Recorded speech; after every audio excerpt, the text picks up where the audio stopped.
Good morning. This is the Great Basin Fire Potential Briefing for Sunday, September 13th. Looking at our impact map for today, not much other than a warm, dry day, but we will start seeing winds increasing just a bit right along the Sierra front in far western Nevada. Tomorrow is a much bigger wind day as disturbance comes through ahead of a cold front. Stronger southwest winds gusting from much of Nevada into much of Idaho. Keep in mind these are areas where there are numerous existing large fires. We see wind still a factor in the central mountains of Idaho on Tuesday and still across far western Nevada. Take a quick peek at our smoke near the surface. Smoke impacts here on the left this morning. You can see heaviest concentrations into Oregon, into western Idaho, and dropping back down along the Utah-Nevada border. And by the afternoon, really not that much improvement, maybe a little bit of mixing on the southern edges. We look at the upper level, 6,000 foot above ground level smoke. On the left is the morning hours. On the right is the afternoon. You see some clearing in the afternoon across parts of Idaho as some winds start mixing on in. No precipitation, no lightning past 24 hours. Initial attack overall, light to locally moderate. We did have some youth fire starts late yesterday. A lot of our acreage is on existing fires in the yellow. Looking at precipitation over the past week on the left, you can see the amounts mainly across our eastern areas. The green indicates a half inch or more of precipitation. And you see the delineation here on the right-hand side. Percent of normal 0 to 5%, where you see the dark red in the vicinity of many of our fires. Any fires that we had in our eastern areas did get modified quite a bit with that precipitation, but that was about 6-7 days ago, and now those effects are drying up very fast. The current fuel conditions in the ERCs, you can see them already modified quite a bit in eastern Idaho and western Wyoming, already back into the 70th and 80th percentiles. Still lingering moisture across eastern Utah, although those ERCs are drying fast, but elsewhere, lots of 80th to 90th percentile and some 97th percentiles near record levels where you see the purple stations there. So dry. 10-hour fuels dried considerably, a large area of 1 to 2% in that dark red across central Nevada. The rest of the geographic area pretty much in that 3 to 4%. So fine fuels are dry. The 100-hour fuels shows a delineation basically from about central Utah on westwards is where our fuels are at or below 5% on the 100 hours, a little bit more moist as you head further east. Infrared satellite imagery shows clear skies, warm, dry, high pressure overhead, a deeper low off the Pacific coast. This will provide the winds over the next couple of days and some moisture, much needed to the Oregon and far northern California fires.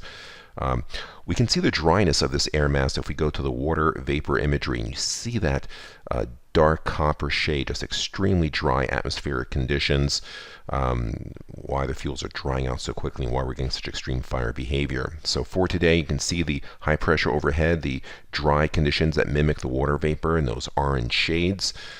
And these winds coming out of the south-southwest, there'll be some downsloping effects, and so we will have to watch that across the eastern side of the Sierra and far northwestern Nevada for winds gusts approaching 30 miles per hour with critically dry fuels. You can see those humidities on the left-hand side, single digits to low teens just about everywhere. On the left, you can see those winds starting to come in. You see some of those orange shades up here, gusts near 30. You see them a little bit here right on the edge of the Sierra, so something we'll have to watch. Otherwise, lighter winds elsewhere. On Monday, that trough approaches. You see the southwest winds tightening up.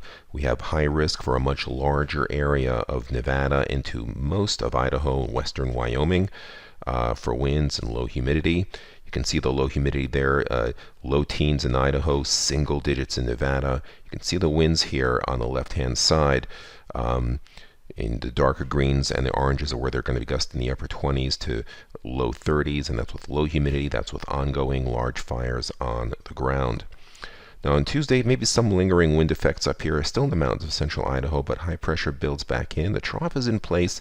Could be some rain along the Oregon and Washington coast, maybe far northern California. We'll see. You can see those winds up in Idaho still gusting, and they have some fires in those areas. Humidities will be down near 10%. Maybe some breezy winds in northwest Nevada. You can see overall humidity levels single digits to low teens. Very dry across the area. 3-day precipitation totals, none for us. A little bit along the coast of Oregon and Washington.